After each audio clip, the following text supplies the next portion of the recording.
bentar. Oke, sepertinya udah running sih. Mulai bukan? Oke, Mas Rofi gimana? Akhirnya kita bisa diskusi lagi mengenai presentasi mengenai simulasi gerbang logika dari mata kuliah sistem digital. Oleh karena itu, mungkin kita buka dengan ucapan salam. Oke, assalamualaikum warahmatullahi wabarakatuh untuk yang nanti melihat. Oke, terima kasih Mas Rafiq udah bergabung dalam sesi video presentasi kali ini. Dalam presentasi kali ini mungkin kita sebagai kelompok 16 akan mulai menjelaskan mengenai proyek kami mengenai pintu otomatis dalam simulasi penerapan gerbang logika. Oleh karena itu, untuk anggota pengerjaannya kita hanya dua orang dengan saya sendiri Krisna Ciputra dengan NIM yang sudah tertera dan juga Mas Rafiq dengan NIM yang sama yang sudah tertera. Oke, untuk notulensinya dan untuk pengarahnya akan diarahkan dengan Mas Rafiq, dan untuk presentasi pada sesi awal ini saya sendiri nanti kami akan bergantian. Oke, terima kasih. Oke, Mas Rafiq bisa mulai dengan slide selanjutnya, Mas Rafiq.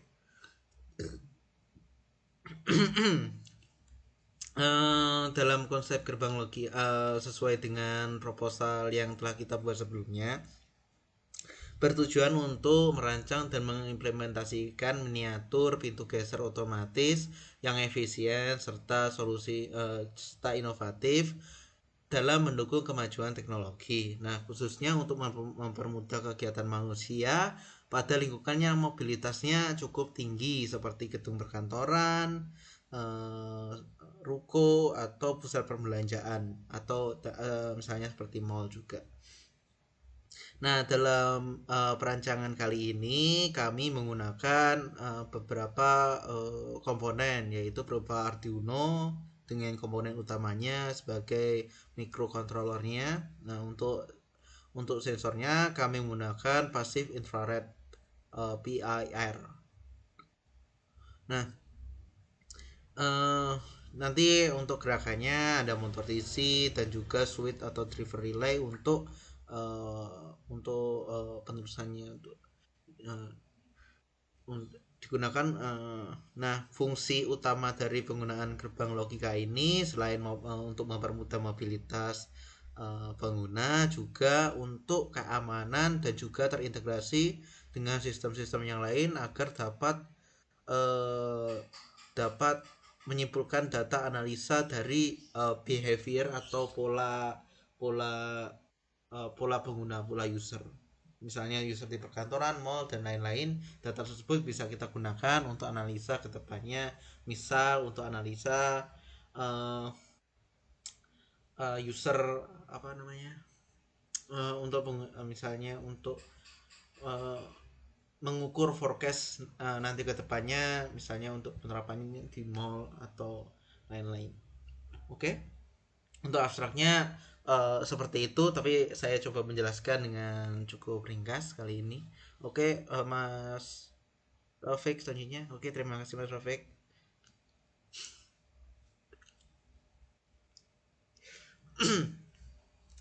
Setelah itu kita udah tahu tujuan pembuatan proposal ini. Abstrak untuk proposal ini hampir keseluruhan kita deskripsikan pada abstrak. Nah, selanjutnya latar belakang dalam perkembangan teknologi yang pesat signifikan dalam kehidupan manusia, terutama melalui perangkat otomatis yang efisien dan memudahkan kehidupan sehari-hari. Nah, semakin majunya teknologi, maka semakin bermanfaat juga teknologi tersebut. Misalnya untuk mempermudah mobilitas, untuk mempermudah keamanan perkantoran dan lain-lain. Nah, oke, mungkin selanjutnya Mas Wafik.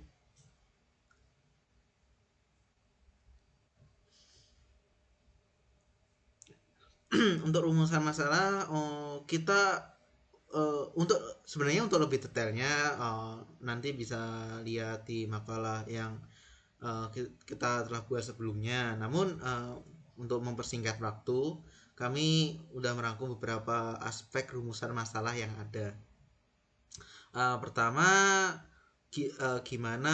bagaimana merancang sistem pintu otomatis yang efisien dan dapat diimplementasikan pada tempat dengan tingkat mobilitas tinggi seperti perkantoran, mal, dan lain-lain. Nah, kedua, apa saja komponen teknologi yang tepat untuk memastikan pintu otomatis dapat beroperasi dengan stabil, responsif, dan aman. Nah, kita juga untuk ini kita udah menggunakan beberapa komponen yang sebelumnya saya infokan pada abstrak. Nomor ketiga, bagaimana memastikan pintu otomatis dapat mendeteksi pergerakan pengguna dengan akurasi tinggi untuk meningkatkan kenyamanan dan efisiensi. Nah, untuk masalah ini sudah kita jelaskan pada makalah kami sebelumnya, dan juga kita sudah lengkapi juga dengan programming. Benar begitu, Mas Taufik?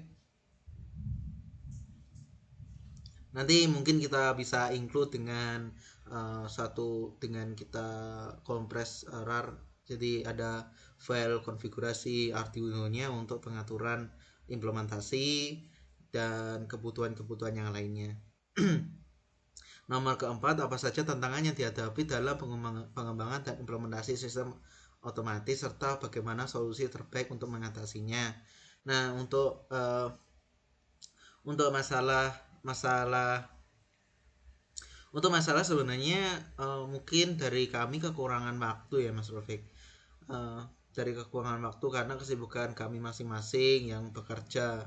Jadi kita sangat mungkin kami bisa melakukan sharing session meeting ini hari Sabtu Minggu gitu. Nah, untuk yang kelima, bagaimana pintu otomatis dapat memberikan kontribusi nyata dalam mendukung otomatisasi teknologi di sektor industri dan perkantoran. Hal ini juga nanti kami jelaskan pada makalah yang sudah kami buat. Oke, selanjutnya Mas Rofik. Untuk tujuan dari penelitian ini adalah untuk merancang dan mengimplementasikan sistem pintu geser otomatis berbasis teknologi yang dapat meningkatkan efisiensi dan kenyamanan dalam penggunaan. Melalui teknologi ini, diharapkan solusi yang dirancang mampu mendukung perkembangan teknologi otomatisasi yang praktis dan aplikatif, sekaligus memberikan kontribusi nyata bagi kenyamanan dan efisiensi dalam aktivitas masyarakat modern. Oke. Mungkin untuk slide selanjutnya akan kami putar role-nya. Jadi saya sebagai notulensi dan Mas Rofik yang menjelaskan. Oke, selanjutnya saya serahkan kembali Mas Rofik.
Oke, terima kasih Mas Rafiq.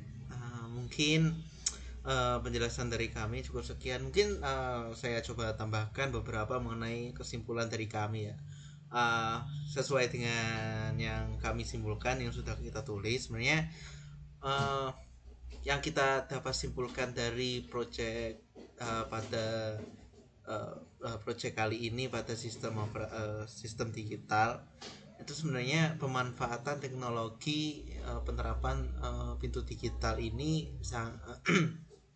sangat bagus karena dapat terintegrasikan dengan sistem IoT yang sebelumnya disebutkan agar dapat mendapatkan data-data analisis yang digunakan nanti untuk analisis kebutuhan seperti menghitung forecast atau klasifikasi dan lain-lain.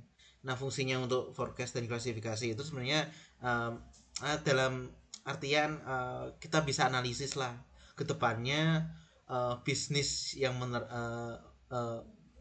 kedepannya data tersebut dapat dianalisis agar berefek ke bisnis bisnis tersebut. Oke sih.